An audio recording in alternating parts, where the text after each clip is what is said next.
I'm sorry, Iha. It's cancer stage 4. Lahad ng doktor. Stage 4 agad, Dok?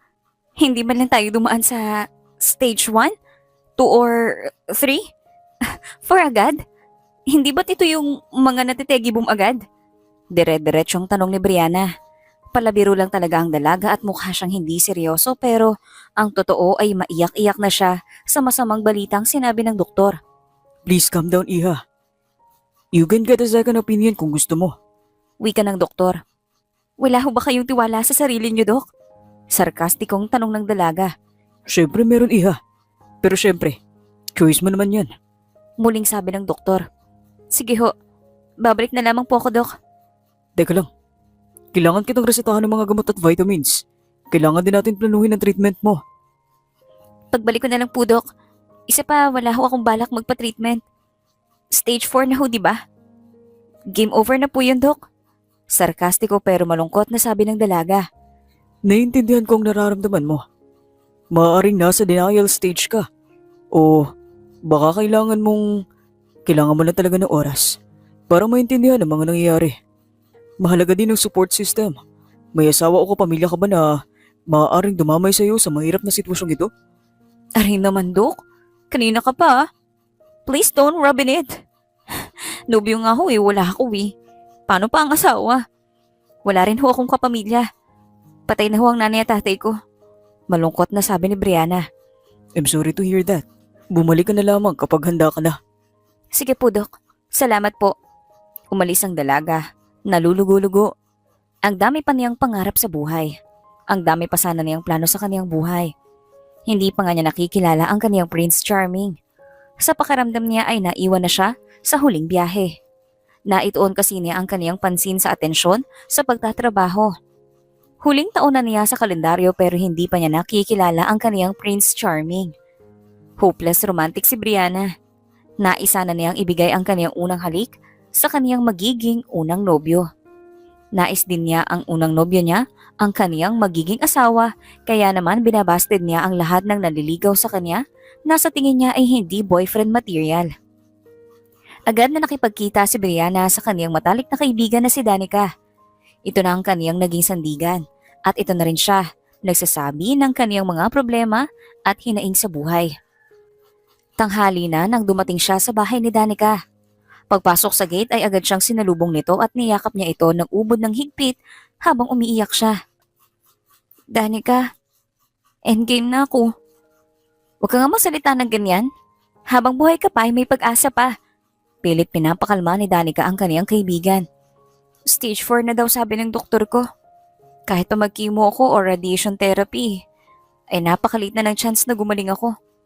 Pahihirapan ko lang yung sarili ko. Papangit pa ako. Gusto ko atang maganda naman ako sa mga huling araw ng buhay ko. Huwag kasing negative agad, besh. Pag-isipan natin ang mga susunod na hakbang natin. Ani Danica, napag-isipan ko na yan. Talaga? Anong plano mo? Gulat na tanong ni Danica. Maghanap ako ng nobyo. Pilyang sabi ni Brianna. Sa sitwasyon mong yan, ay nakakaisip ka pa talaga ng magbiro, no? Hindi ako nagbibiro, Danica. Buong buhay ko ay sinubsob ko ang sarili ko sa pag-aaral at pagtatrabaho. Umasa rin ako na ang unang nobyo ko ang magiging asawa ko. Paano na ngayon na hindi ko na pala maaabot ng pag-aasawa stage? Gusto ko na rin naman maramdaman at ang mahalin at inaalagahan kahit sa mga huling oras ko man lamang sa mundong to. At sino namang lalaki ang papayag na makipagrelasyon sa'yo? Para lang maramdaman mo yan tapos ay mawawala ka rin naman. Naranas, magbayad ka ng tao na papayag sa ganyan mo.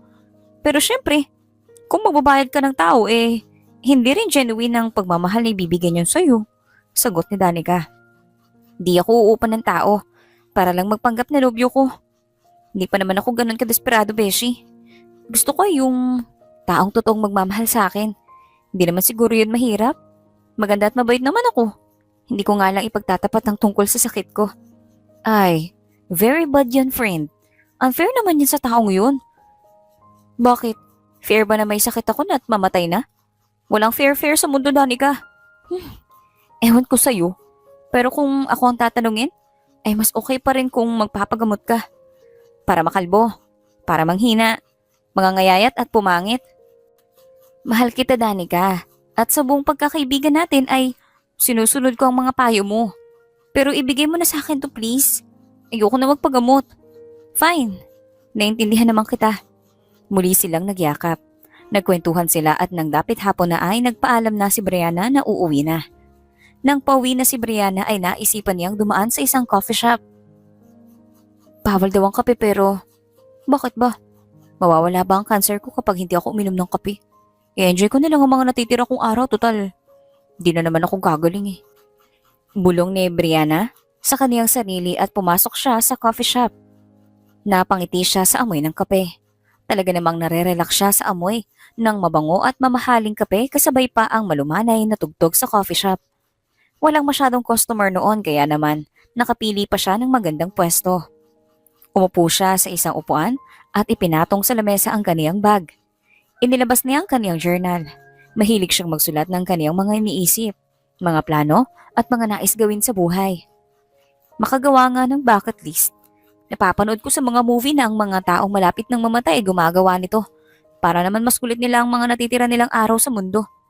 Makagawa nga. Siyempre hindi naman ako papayag na umalis sa mundo nang hindi na-experience ang lahat. Muli niyang bulong sa kaniyang sarili. Nagsimula na nga siyang maglista. Ang unang-una sa kaniyang listahan ay ang magpunta sa Mount Ulap. Pangalawa ay kumain ng street foods. Matagal na niyang gustong kumain ng isaw, kwek-kwek at Betamax pero natatakot siyang magkasakit. Isinulat din niya na nais niyang kumain ng 30 pirasong siomay. Paborito niya ang siomay at nais niyang subukan kumain ng napakarami nito. Ang susunod naman niyang inilagay ay ang makasakay ng motor na ubod ng tulin. Takot siyang sumakay sa motor pero gusto niyang malaman kung anong pakiramdam sumakay at hindi matakot. Nais din niyang mag-shopping nang hindi inaalala ang babayaran. Ang huli niyang naisulat ay ang makipag-holding hands at makipaglambingan sa isang nobyo.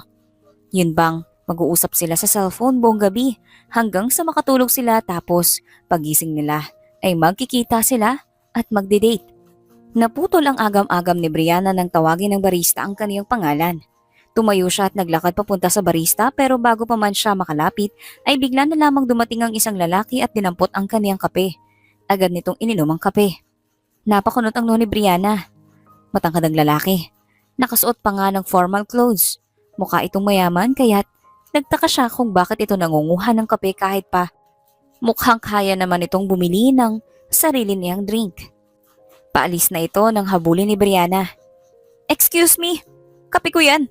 Masungit na sabi ng dalaga. Napaharap ang lalaki at nagulat naman si Brianna dahil napakagwapo pala ng mukha nito at ang bango-bango pa. Kape mo to? Tanong ng lalaki na tila ba siya pa ang nairitable kahit siya naman ang nanguha ng kape. "Oo, kape ko yan." Sagot ni Brianna at namemewang pa nga ito. Wala namang nakasulat na pangalan mo. Nakalagay dito na dark mocha frappuccino with extra scoops of dark mocha powder and decaffeinated. Ito ang order ko. Pagdadahilan pa ng lalaki. "Aba, bastos kang magsalita. Ikaw na nga ang nanguha ng kape nang may kape." Habang nagdidiskusyon sila ay dumating ang barista. "Ano pong problema, ma'am, sir?" "Eto kasi ate nangunguha ng kape ng may kape.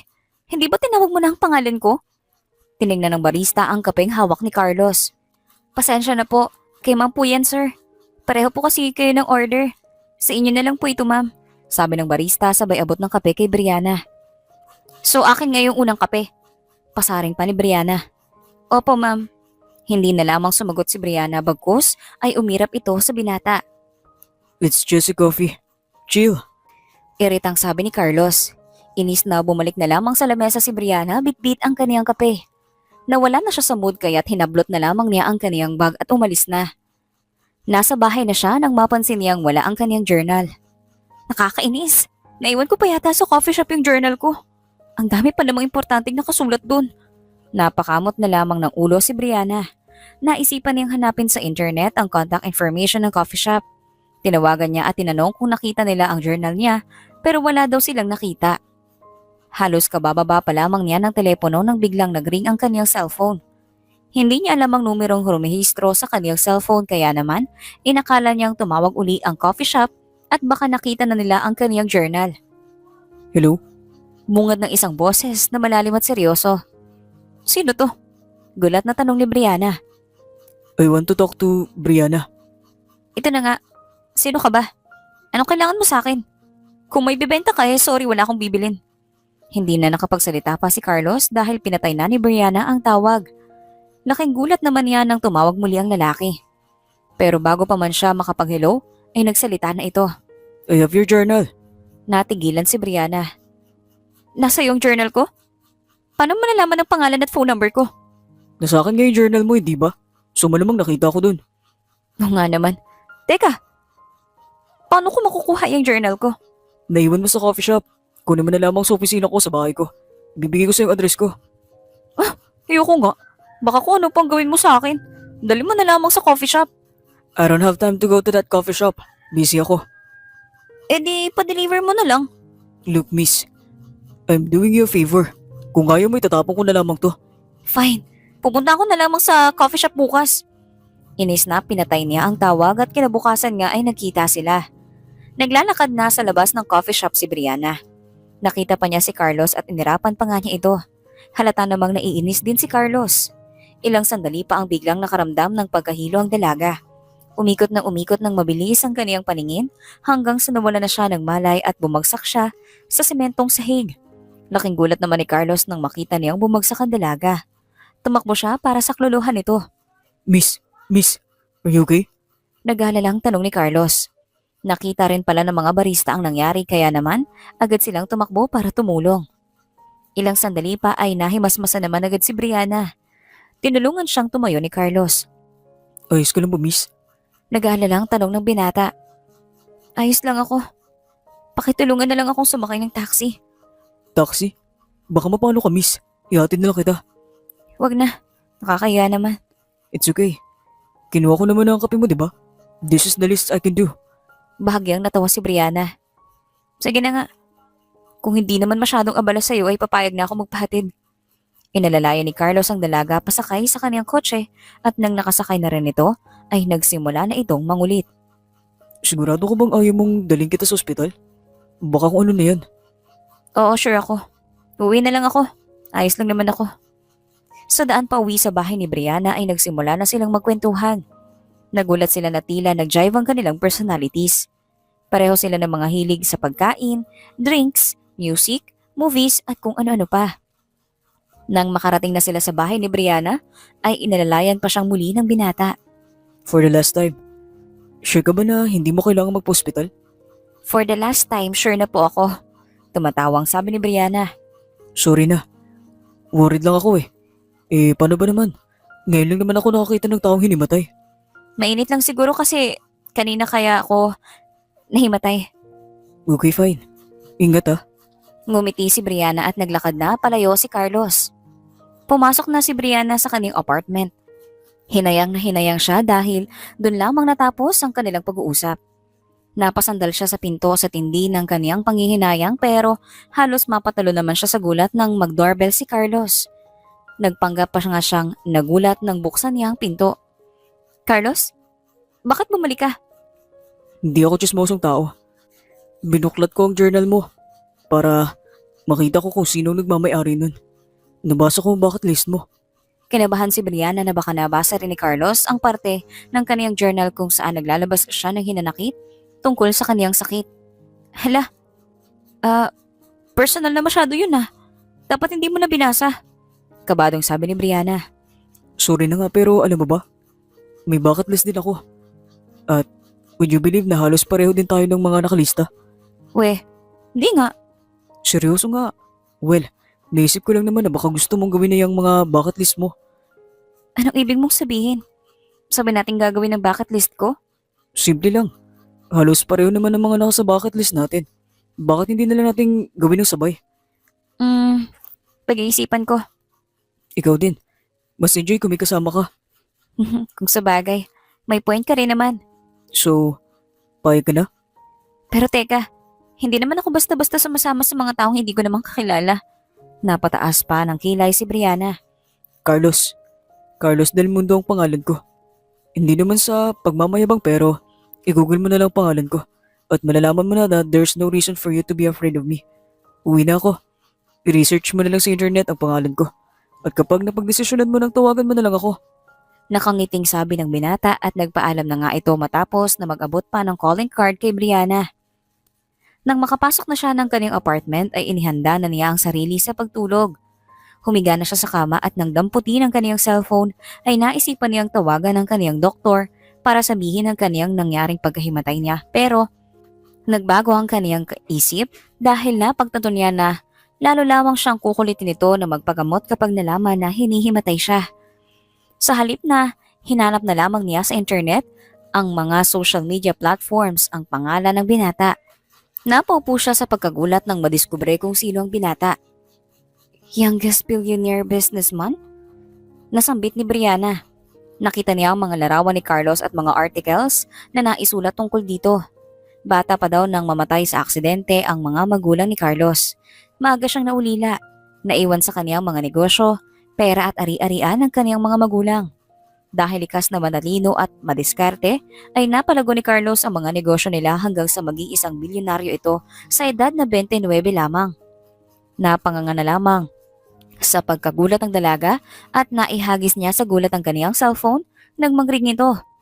Hindi nakasave sa kaniyang cellphone phone book ang numero ng tumatawag pero naalala niya ang huling 4 na numero na iyon at alam niyang si Carlos ang tumatawag. Nagpanggap na lang siyang nagulat. Hello?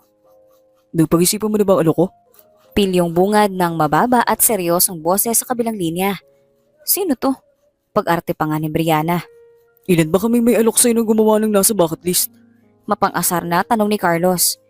O nga no? Sige na nga, payag na ako. Good.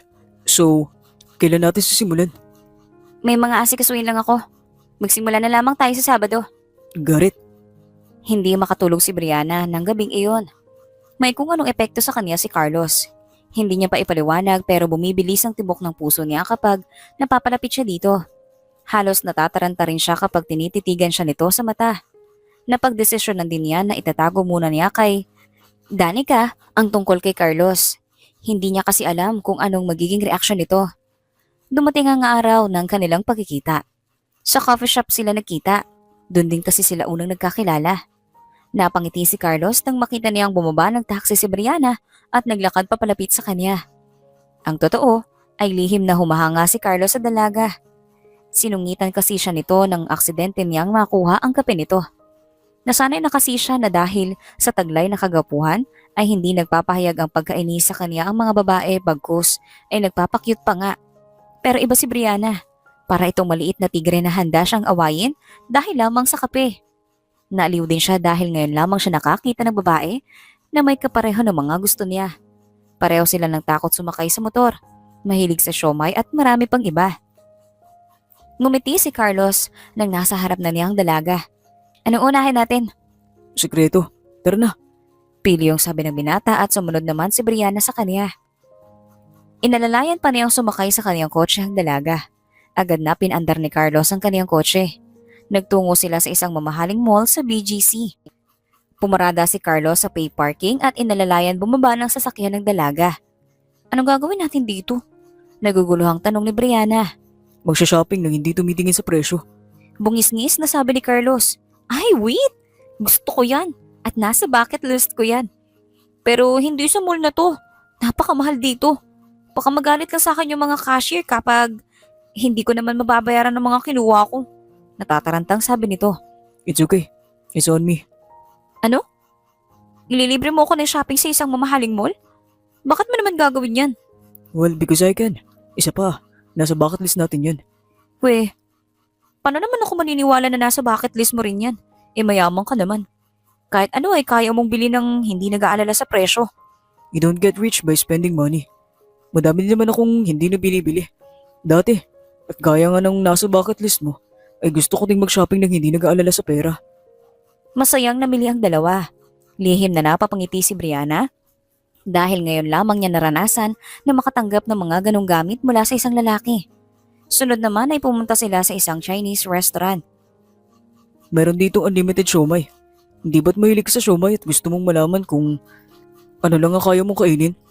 Oo nga, Paborito ko rin ng siomay at dahil nasa bucket list mo, ay gusto ko na rin subukan kung ilan na kaya kong kainin. halakak ni Carlos. Ganun ba? Tara, game! Tumatawa ring sabi ni Brianna. Dinalhan siya ng waitress ng isang malaking plato na maraming iba't ibang siomay. Nalaki ang kanilang mga mata nang makita nila ang mga siomay. Mayroong beef, pork, at chicken flavor. Agad na kinuha ni Carlos ang plato ng dalaga at nilagyan iyon ng siomay at sunod naman niyang nilagyan ang kaniyang plato. Lihim na napangiti si Brianna sa ginawa ng binata. Napansin lamang niya na gentleman ito. Ayon sa mga nabasa niya sa internet, ay ubod ng yaman ni Carlos pero nakapagtatakhang mabait at maasikaso ito sa iba. Halos isang oras sila sa restaurant na iyon.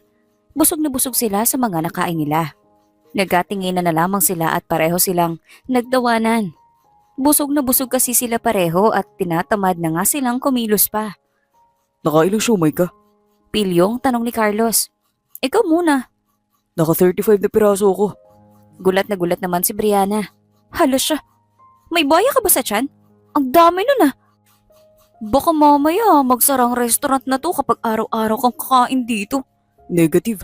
Nomay din ako eh. Parang ayoko munang makakain ng siomay o makakita man lang. Sa mga susunod na isang taon ng buhay ko.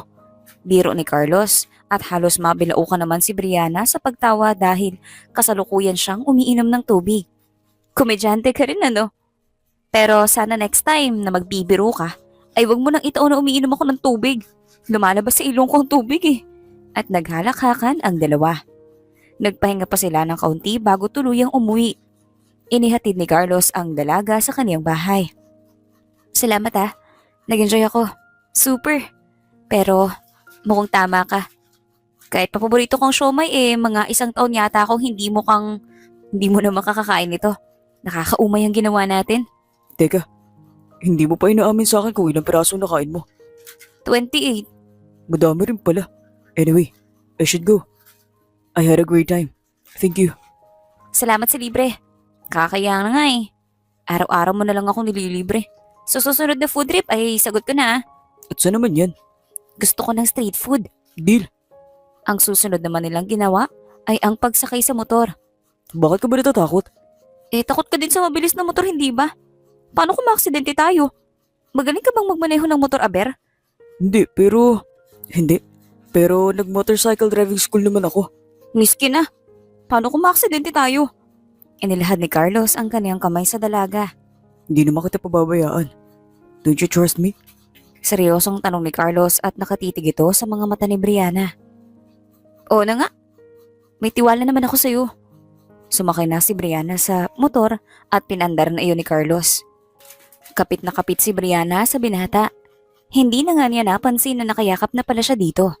Lihim namang napangiti si Carlos sa pagkakayakap ng dalaga. Matapos nilang nagpaikot-ikot na nakasakay sa motor, ay pumarada na si Carlos sa isang parke kung saan may mga malalaking puno. Tara doon tayo. Magpahinga sa ilalim. Tumango naman si Brianna at sumunod na sa binata. Naupo sila sa lilim mula sa isang malaking puno. Ang saya naman palang magmotor. Nakangiting sabi ni Brianna. Oo nga eh. I can't believe sa tagal ng panahon ay hindi ko na-enjoy ang magmotor. Salamat ah. Salamat, San. Salamat dahil hindi naman ako magkakaroon ng lakas ng loob magmotor kung hindi dahil sa'yo. Salamat din kasi hindi ko ginawa ang mga nakalista sa bucket list ko ng mag-isa. Salamat sa mga libre at salamat sa pagsama sa akin. Ang totoo, parang gusto ko na nga laging gawin to. Ang magmotor? Inosenteng tanong ni Brianna. Hindi. Ang magpayakap sa'yo habang nagmumotor. Pilyong sabi ni Carlos at ramdam naman ni Brianna ang pag-init at pamumula ng mukha nito. Puro ka talaga kalokohan. Di yun kalokohan ha. Seryoso ako. Anong ibig mong sabihin? Hinawakan ni Carlos ang kamay ni Brianna. Mahal na kita, Brianna. Hindi ko na nga ma-imagine ang buhay ko nung wala ka eh. Baka naman nabibigla ka lang. Bakit? Hindi ba tayo pareho ng nararamdaman? Well, mahal din naman kita. Talaga? Halos mapasigaw sa tawa si Carlos. Oo, pumapayag na ako maging nobya mo. Napakunot naman ang noo ni Carlos na tila ba nagtataka. Wait, nobya agad? Hindi mo wala ba ako hihintaying manligaw? Nagugulo ang tanong ng binata. Alam mo, life is short. Hindi natin alam kung anong mangyayari bukas. Paano kung wala na pala ako bukas o sa makalawa? Eh di hindi na kita naging nobyo. Ani Brianna. Tumawa lamang si Carlos at wala itong alam na seryoso ang dalaga. Lihim na rin kasi ang pagkakaroon nito ng sakit. Abay, pabor sa akin yan.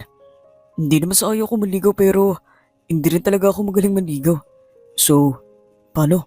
Nobi na kita ah. Nagliliwanag naman sa tuwa ang mga mata ni Carlos.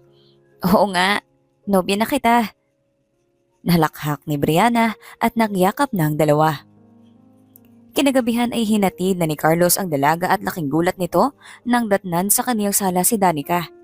Dahil nga malapit silang magkaibigan, ay magsusi sila sa kani-kaniyang apartment. Ay palaka! Pasigaw na sabi ni Brianna nang buksan niyang ilaw at tumambad sa kaniya si Danica na nakahiga sa kanyang sofa. Ang tagal mo naman. Nakatulog na pala ako dito sa sofa mo. Saan ka na galing? Pupungas-pungas na sabi nito. Diyan lang sa tabi-tabi. Ikaw ba? Ano ginagawa mo dyan sa sofa ko? Nakapamewang na tanong ni Brianna. Aba, nagtaka ka pa. Ilang linggo ka nang hindi nagpaparamdam sa akin. Nag-aalala na ako kung anong nangyayari sa'yo kaya pumunta na ako dito. Teka, bakit nga ba tahimik ka? Kumusta ka na ba? Nag-aalala ang tanong ni Danica. Ayos lang ako. Huwag kang uuwi. Natatawang sabi ni Brianna. May stage 4 cancer ka tapos nananahimik ka ng mahigit 1 linggo? Seryoso ka bang gusto mong kalmado lang ako? Galit na tanong ni Danica pero bigla itong natigilan dahil nakangiti si Danica. Aba, teka, bakit ganyan ang ngiti mo? Wala naman. Kinikilig na sabi ni Brianna. Anong wala? Halos maihi ka na nga sa kilig. Brianna, anong tinatago mo sa akin? Anong kalokohan ang ginagawa mo? Sige na nga. Aamin na ako. May nobyo na ako. Nobyo? Sino naman? Abay, tinuloy mo rin palang plano mo, no? Iritang tanong ni Danica. Oo, nobyo ko na si Carlos. Kanina lang. Ang bilis naman ata ng ligawan nyo. Hindi na nga ako nagpaligaw. Nang sabihin niya kanina na mahal niya ako, ay sinagot ko na kagad. Willing naman siyang maligaw pero sayang ang oras. Paliwanag ni Brianna. Nahihibang ka na ba? Bakit hindi ka man lamang nagpaligaw kahit 1 buwan sana? Kung tulad mo ang buhay ko kahit siguro 1 buwan papaligaw ako. Beshi, I'm dying. Paano kung mamatay ako bukas o sa 1 araw? Gusto kong maramdaman na magmahal at mahalin bago man lamang ako mamatay. Madamdaming paliwanag ni Brianna. Bahala ka. Kung yan ang gusto mo eh. Pero teka, alam ba niyang tungkol sa sakit mo? Hindi. Maiksing sabi ni Brianna. Kailan mo naman balak sabihin sa kanya? Tanong ni Danica na nakapamaywang pa nga. Hindi na siguro. Kapag namatay na ako di alam na niya. Ang unfair mo naman dun sa tao. Paano kung mahilab ng todo sa'yo yun? Ayan ka na naman sa salitang unfair. Fair ba na may cancer ako at stage 4 pa nga? Naiiling naman si Danica. Hindi ka naman makikinig. Uwi na ako. At least nakita ko naman na okay ka. Padabog na umalis ng apartment si Danica at naiwang nakasimangot si Brianna. Napabulong na lamang siya sa kaniyang sarili. Di nyo kasi ako naiintindihan dahil malusog kayo. Wala kayong sakit at nabubuhay kayo. Hanggang sa makita nyo pa ang kapu-apuhan ninyo. Inis na sabi ni Brianna sa kaniyang sarili. Dumaan nga ang mga araw at naging maayos naman ang relasyon ni Carlos at Brianna. Lunes hanggang Biyernes ay abala sa kaniyang mga negosyo si Carlos pero pilit pa rin niyang ginagawa ng paraan na makapag-date o magkita silang dalawa. Kadalasan pagkatapos ng trabaho ay nakikita sila ni Brianna sa restaurant o kaya naman ay nagpupunta siya sa apartment ng dalaga. Tuwing araw naman ng Sabado o Linggo ay namamasyal sila. Kadalasan ay nag-out of town pa nga sila. Isang araw ng Sabado ay napagkasunduan nilang magpunta sa isang beach. Gaya ng kanilang nakasanayan ay pumaparada na lamang si Carlos sa labas ng apartment at lumalabas na lamang si Brianna dala ang kaniyang mga gamit. Nang araw na iyon ay maagang dumating si Carlos pero mahigit kalahating oras na siya sa labas ng apartment ay hindi pa rin lumalabas si Brianna. Busina siya ng busina pero walang nangyayari. Hindi rin ito sinasagot ang kaniyang mga tawag at text. Kumatok siya sa pinto pero walang sumasagot. Naisipan niyang tawagan ng cellphone ni Danica. Minsan na rin kasing nagbilin si Brianna na kapag may emergency ay maaari niyang tawagan si Danica. Ilang sandali pa ay dumating na si Danica. Nabuksan niya ang pinto ng apartment at natagpuan nilang nakahandusay sa sahig si Brianna. Wala itong malay. Agad nila itong dinala sa ospital. Dinala agad sa emergency room si Brianna at naiwan naman si Danica at Carlos sa waiting area. Maya-maya pa ay lumabas na ang doktor at lumapit ito kay Carlos. Kamag-anak ko kayo ng pasyente? Hindi ho, pero ako ang nobya niya. Maiksing sagot ni Carlos. Ganun ba? May plano na ba kayo para sa treatment ng cancer niya? Ilang buwan na simula nang huli siyang magpakonsulta sa akin. At ang sabi niya ay pag-iisipan niya ang susunod na gagawin. Pero hindi na siya bumalik. Iho, alam mo naman siguro na critical na ang bawat oras dahil stage 4 na ang cancer niya.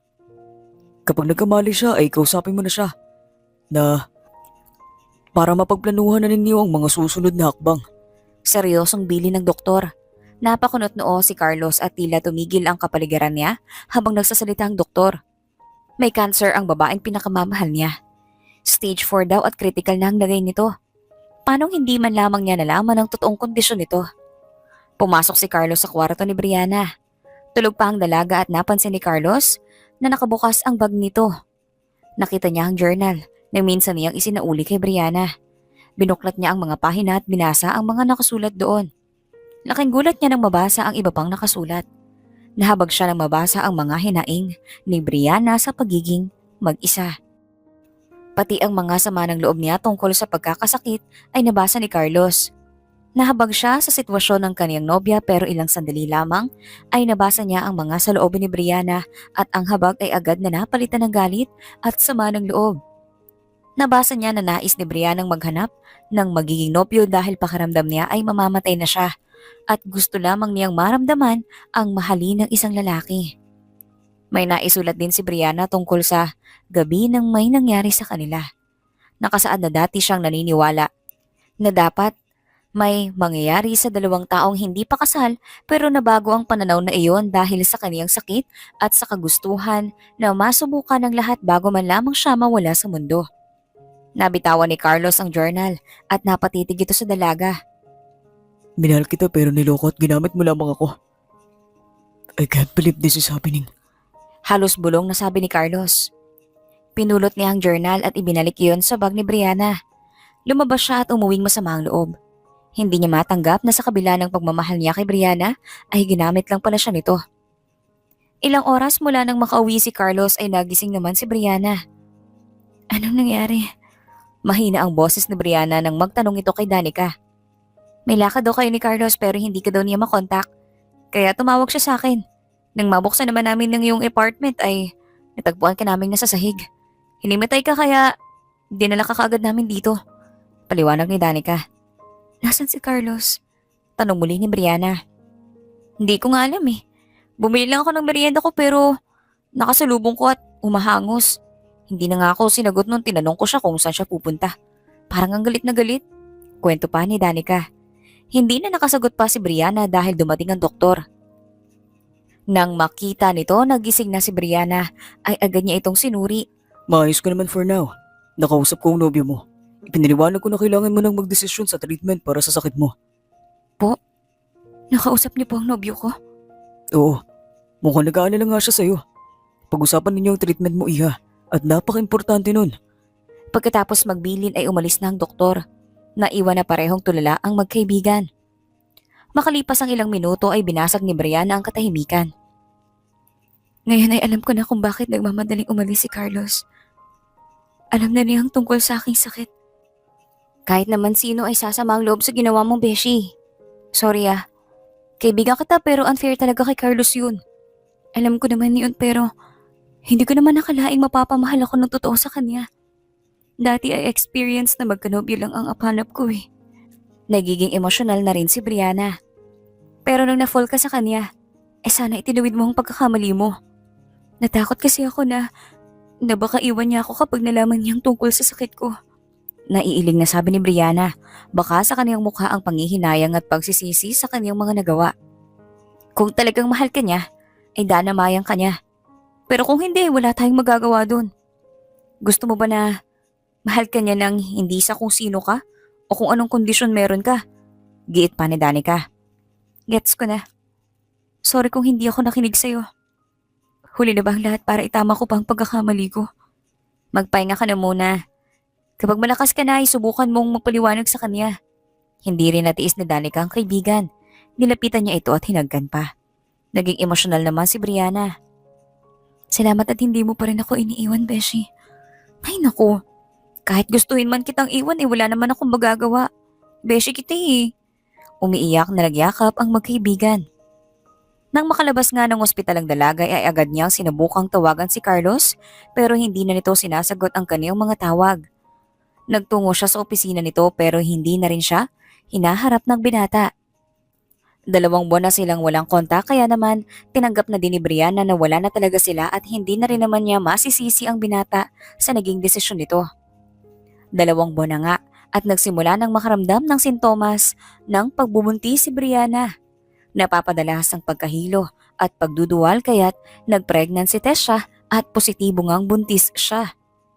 Agad niyang pinuntahan sa opisina si Carlos pero sabi ng sekretarya nito na nasa Amerika na daw ito at hindi pa alam kung kailan ang balik nito. Wala na siyang nagawa kung hindi tanggapin na lamang ang kapalit ng kaniyang mga nagawang pagsisinungaling. Makalipas ang ilang araw ay inalok naman si Brianna ng kaniyang doktor ng isang clinical trial. Sa pagkakataong ito ay gusto pang mabuhay ng mahaba ni Brianna para maagalagaan pa niya ang kaniyang anak kaya't pumayag siya sa clinical trial. Sinabi naman ng doktor na mayroon silang sponsor at wala nang gagastusin ng dalaga. Magandang balita ito para sa kanya dahil natigil na rin siya sa pagtatrabaho at hindi niya kayang tustusan ang kaniyang pagpapagamot.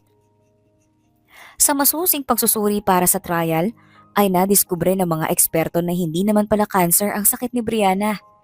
Isa lamang iyong kakaibang uri ng sakit na mahirap ma-diagnose.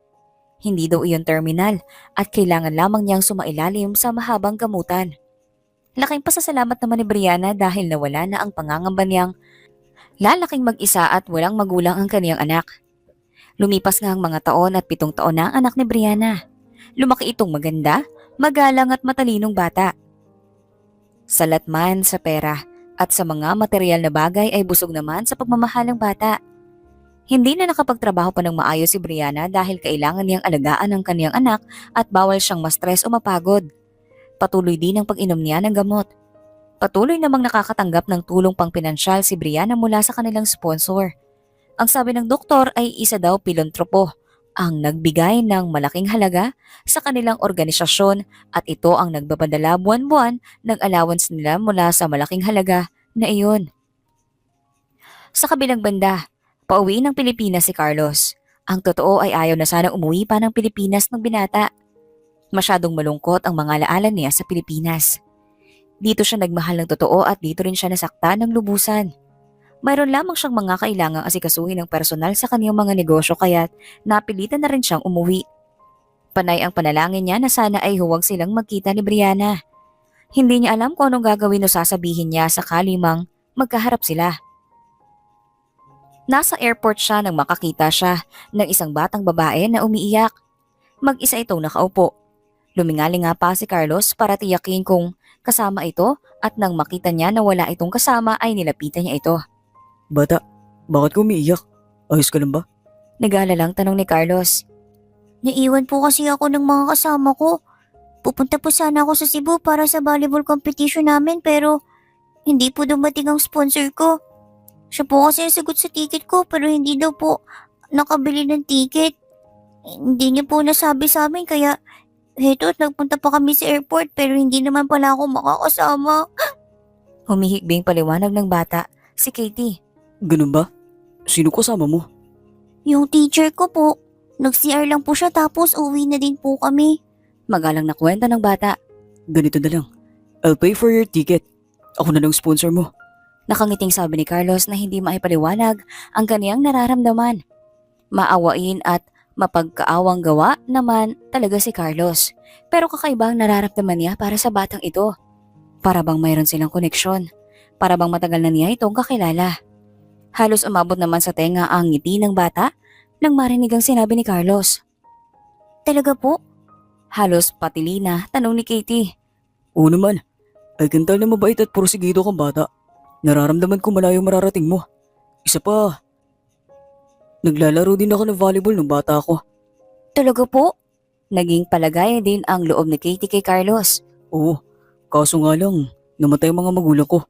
At sa batang edad ko ay kinailangan kong ito ng oras ko at atensyon sa pag-aaral at pagpapatakbo ng mga negosyo namin. Nawalan ako ng oras para sa volleyball at ayoko mangyari sa yung nangyari sa akin. Susuportahan kita. Maraming salamat po, sir. Ani Katie. Huwag mo na akong tawagin sir. Coach na lang itawag mo sa akin. Pangarap ko din kasi maging volleyball coach dati.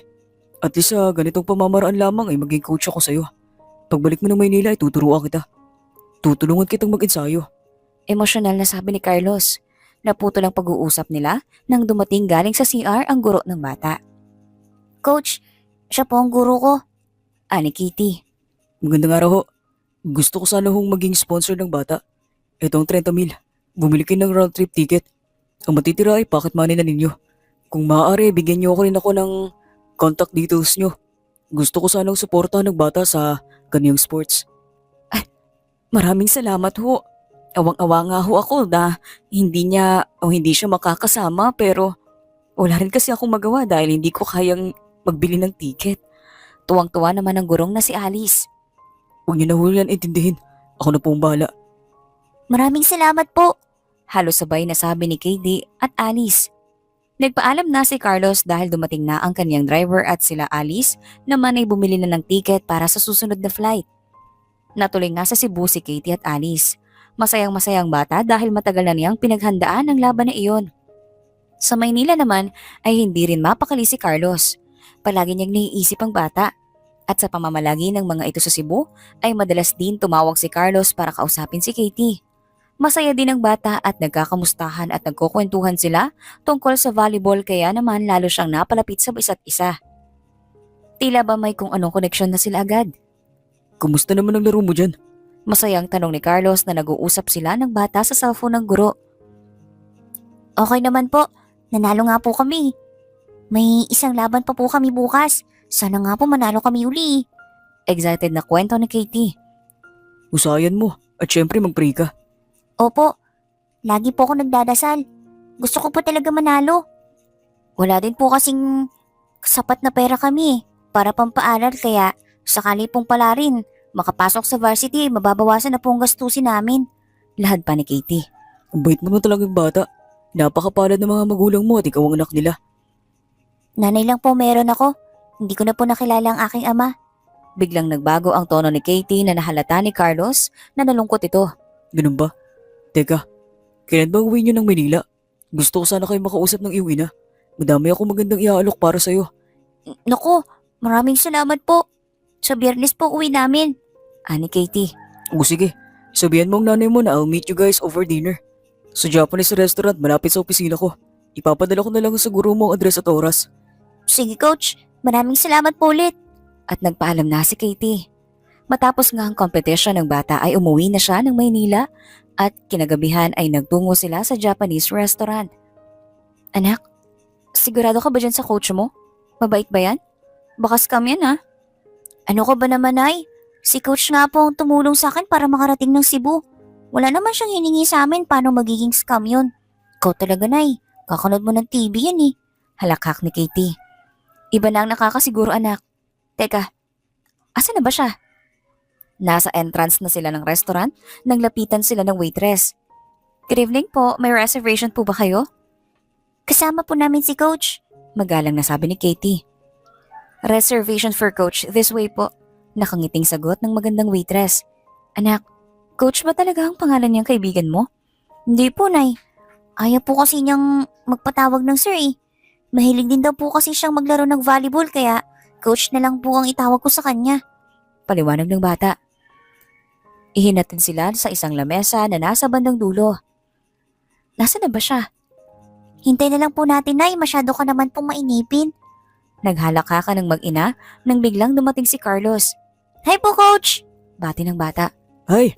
Laking gulat ni Brianna nang paglingon niya ay nakita niya ang isang taong hindi niya inaakala na makikita pa niya. Carlos? Brianna? Anong ginagawa mo dito? Gulat na tanong ni Brianna. Halo-halo ang kaniyang nararamdaman ng mga oras na iyon.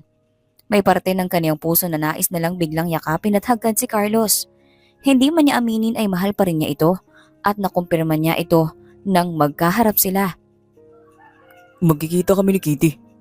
Ikaw, anong ginagawa mo dito? Tanong din ni Carlos na kasing gulat din ni Brianna. Ikaw si Coach? Siya nga po ang nanay ko. Nakangiting sabi ni Katie. Napakunot ang noo ni Carlos. May anak ka? Anong paki mo? Singhal ng dalaga. Magkakilala po kayo?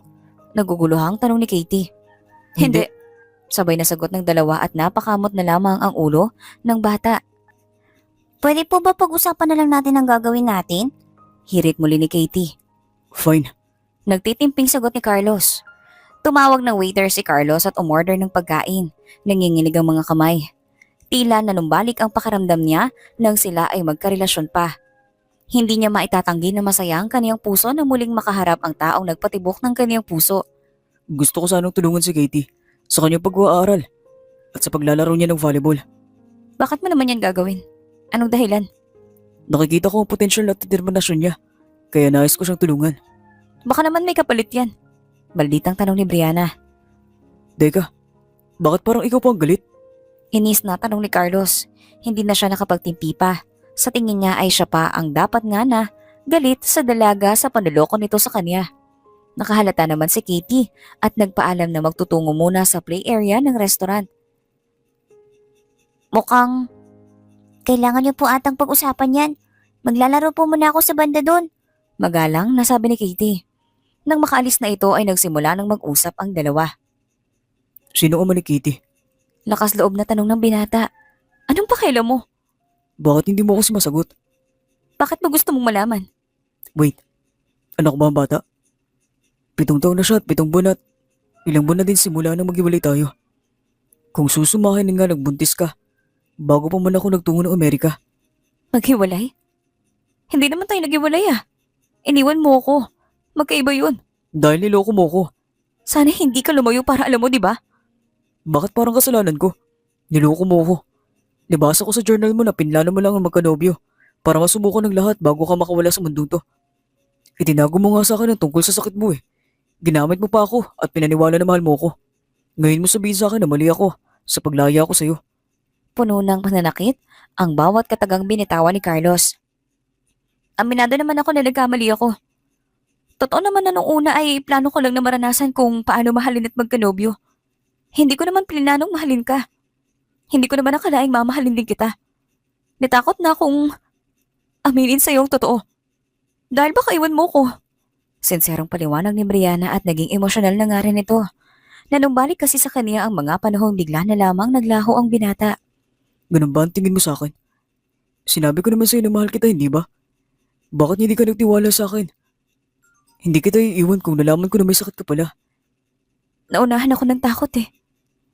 Sinubukan naman kitang hanapin pero nagpunta ka na daw sa Amerika. Bakit mo ko hinanap? Gusto ko sana humingi ng sorry at bumawi at At ano? nalaman ko kasing buntis ako. Ano ko si Katie? Hindi na nakasagot si Brianna. Naiyak na siya at naunawaan na ni Carlos ang ibig sabihin nito.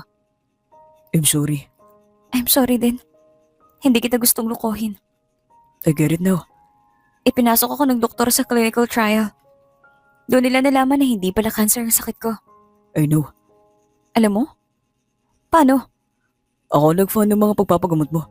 Ako rin ang nagpapadala ng pera para maging allowance mo hanggang ngayon. Pagtatapat ni Carlos. Ha? Pero sabi ng doktor ay libreng mga yun dahil meron daw akong sponsor. Ako ang nagpondo ng lahat ng yun. Hindi totoong pinababayaran at iniwan kitang mag-isa. I stay with you sa parang kaya ko. Pero kailangan ko lumayo dahil nasaktan ako ng sobra. Sinabi ko sa doktor na ipadala lahat ng bill sa aking sekretarya. Pero mahigpit kong bilin na huwag kang babalitaan otherwise.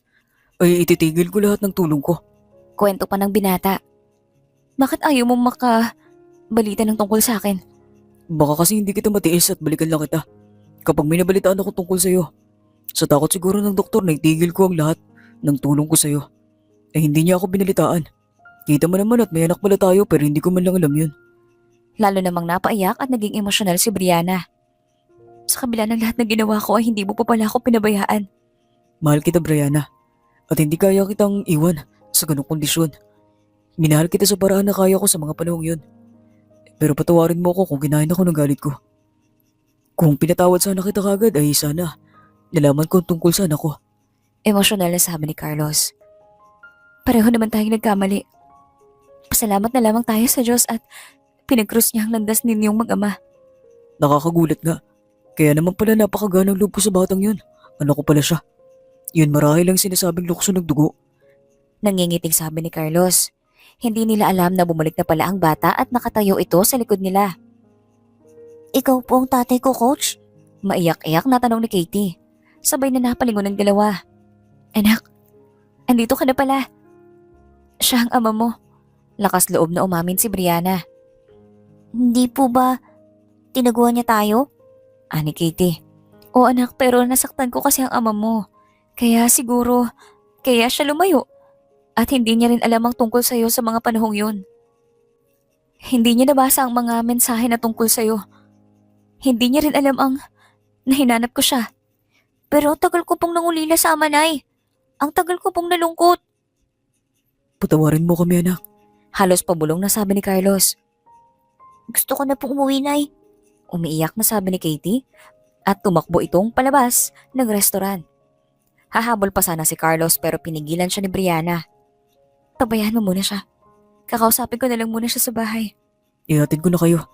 Huwag na muna. Baka kailangan mo na niyang makausap ako. Sana ay mabigyan niya ako ng pagkakataon na maging ama sa kanya. Mabait naman na bata yun. Kailangan lang niyang magpaliwanagan. Salamat. Sinundan na ni Brianna ang anak at niyaya na itong umuwi. Pareho silang tahimik sa biyahe. Ramdam ni Brianna na nagpipigil na lamang ng iyak ang bata. Nang makauwi sila ay nag-usap ng masinsinan ng mag-ina. Ipinaliwanag ni Brianna ang mga pagkakamaling nagawa niya dahilan para lumayo si Carlos. Ipinaunawa rin niya sa bata na hindi naman sila talaga pinabayaan ni Carlos dahil ito pala ang pilantropong nagpondo sa pagpapagamot ni Brianna at pera din ito ang ibinibigay sa kanilang buwanang allowance ng non-profit organization nila. Mabait na bata naman si Katie at matalino ito kaya naman natanggap din niya ang mga paliwanag ng ina nito. Matapos ang araw na iyon ay muling nagkita ang mag-ama. Nais ni Brianna na ipakilala ito ng formal bilang ama ng bata. Nakita sila muli sa isang restaurant. Tahimik pa nung una si Katie. Anak, gusto kitang formal na ipakilala sa iyong ama. Anak, ako ang daddy mo. Maaari ba kitang mayakap? Emosyonal na sabi nito. Okay lang naman po, Coach. Natawa naman si Carlos nang muli siyang tawaging coach ng kaniyang anak. Maaari ko bang hilingin na daddy na lamang ang itawag mo sa akin, anak? Oo nga po pala. Sorry po, Daddy. Pwede niyo naman po akong yakapin. Dati ko pa nga po gustong magkaroon ng daddy. Lagi nga po ako naiinggit sa mga kaklase kong hinahatid at sinusunod ng mga tatay nila. Ilan ba? Gusto mo bang araw-araw na akong maghatid sa'yo? Talaga po gagawin niyo po yun? Oo naman, ako ang daddy mo eh. Teka, yung hug ko. Nahihiyang lumapit ang bata at niyakap ang kaniyang ama. Napakasarap naman palang mayakap ng anak. Salamat sa pagkakataong maging ama mo. Salamat at naintindihan mo ang sitwasyon. Naging emosyonal naman si Carlos nang mayakap si Katie. Naging maayos naman sila. Nang minsang mag-volleyball competition ay magkasamang nanood si Carlos at Brianna. Masayang naglaro si Katie at mas kabado pa nga ang mga magulang nito habang naglalaro ito. Nang nakapuntos ito at nanalo ang kanilang team ay napatayo ang dalawa at nagyakap sila Brianna at Carlos. Tuwang-tuwa sila para sa kanilang anak. Ilang sandali lang ay agad naman silang natauhan at bigla nagbitaw. Pulang-pula sa hiya si Brianna habang isang pilyong ngiti naman ang rumihistro sa mukha ni Carlos. Pasimple ka pa eh. Gusto mo lang naman yumakap sa akin. Pabulong na biro ni Carlos. Hinampas naman ni Brianna ang binata sa braso. Huwag kang feeling dyan. Bakit ayaw mo na ba sa akin? Ewan ko sa'yo. Hilihim na kinilig naman si Brianna. All this time ay mahal pa rin naman niya ang binata. Matapos ang kompetisyon ay tinawag na ang MVP ng game na yon. Tinawag si Katie at ang mga magulang nito para magsabit ng medalya. Nang naglalakad na sila ay hinawakan ni Carlos ang kamay ni Brianna. Napaigtad naman si Brianna pero nang lingunin niya ang binata ay seryoso ito na may bahagyang ngiti sa labi nito at nangungusap ang mga mata nito at hindi na nga iniiwas ng dalaga ang kaniyang kamay. Ang totoo, natuwa din siya sa pakaramdam na magkahawak kamay sila. Matapos ang awarding ay dumiretso sila sa isang buffet para magdiwang ng pagkapanalo ng team ni Katie.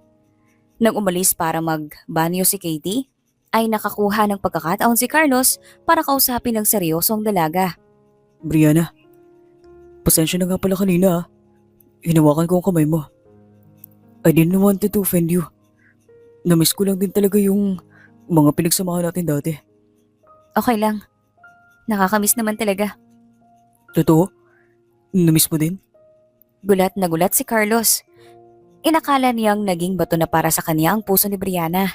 Laking gulat niya na miss din pala nito ang kanilang mga naging relasyon. Oo naman. Pareho lang pala tayo ng nararamdaman, bakit hindi na lamang natin ipagpatuloy ang meron tayo dati?